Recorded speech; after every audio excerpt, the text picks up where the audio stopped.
These creamy mashed potatoes are 100% dairy-free, and the gravy, no turkey needed. There are very few ingredients involved in mashed potatoes, so you have to get each one just right if you want the perfect mashed potato.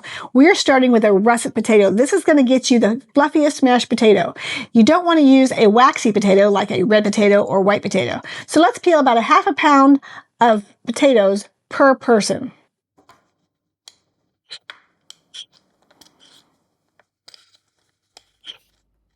I like to make sure I get all of the little brown spots off because I do not like little brown spots in my mashed potatoes. I want them to be creamy and white. You don't have to chop these super small, but the smaller you chop them, the faster they cook. So if you're in a hurry, I chop mine about this size. We're going to add these to our pan. And we need to get these boiling and cook till they're soft. Well, that's cooking. Let's work on the gravy. Where I grew up in Missouri, it was almost a sin to make gravy without pan drippings, but I've learned ways to make a really good gravy without any pan drippings or meat at all. This is your typical gravy. You start by making your roux. We're going to add in 2 tablespoons of butter. This is Country Crock plant butter that I'm using.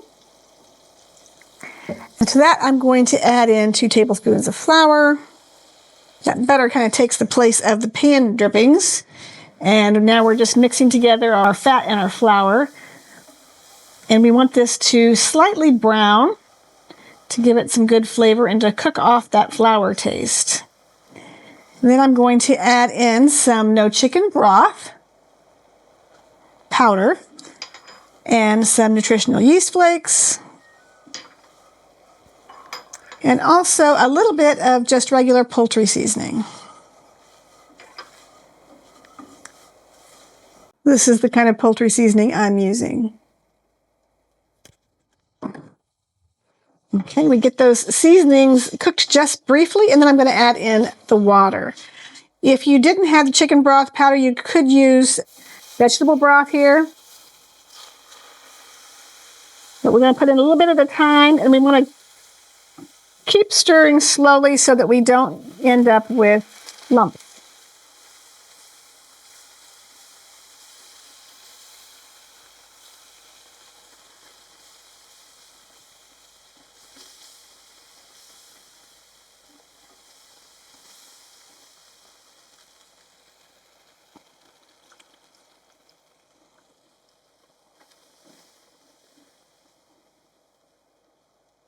I'm going to keep stirring that in. We don't want any lumps in our gravy.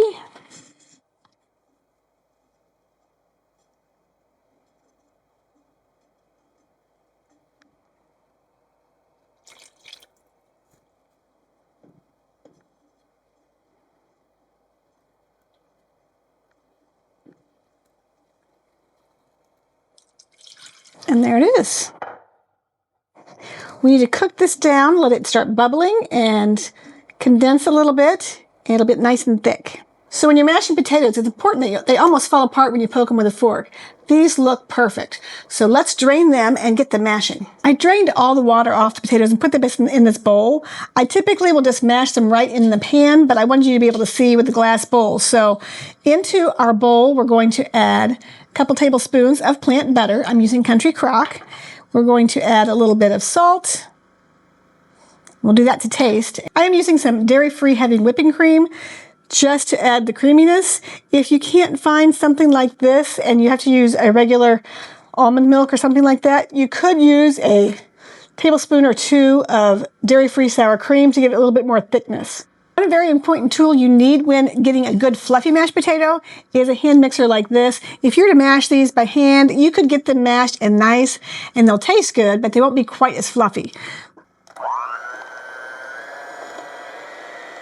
You'll want to whip these quite a while to get them nice and fluffy, but I can see that these are still a little bit dry, so I'm going to add in a little bit more of my heavy whipping cream.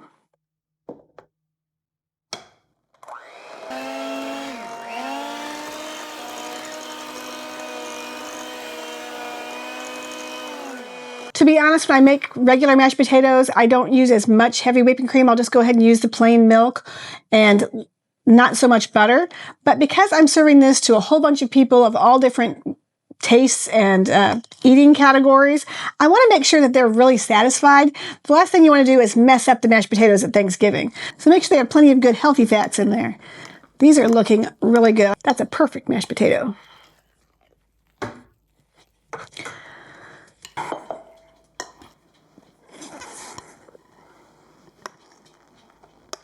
And you know why I love you all so much? Because of you, I get to eat Thanksgiving dinner twice. So we've already made the mashed potatoes and gravy, and I made a turkey roast and a stuffing. If you want those recipes, I'll put a link in the description box below. The next thing we need is some side dishes. So check out this video right here, and I'll show you what we're doing for sides. Well,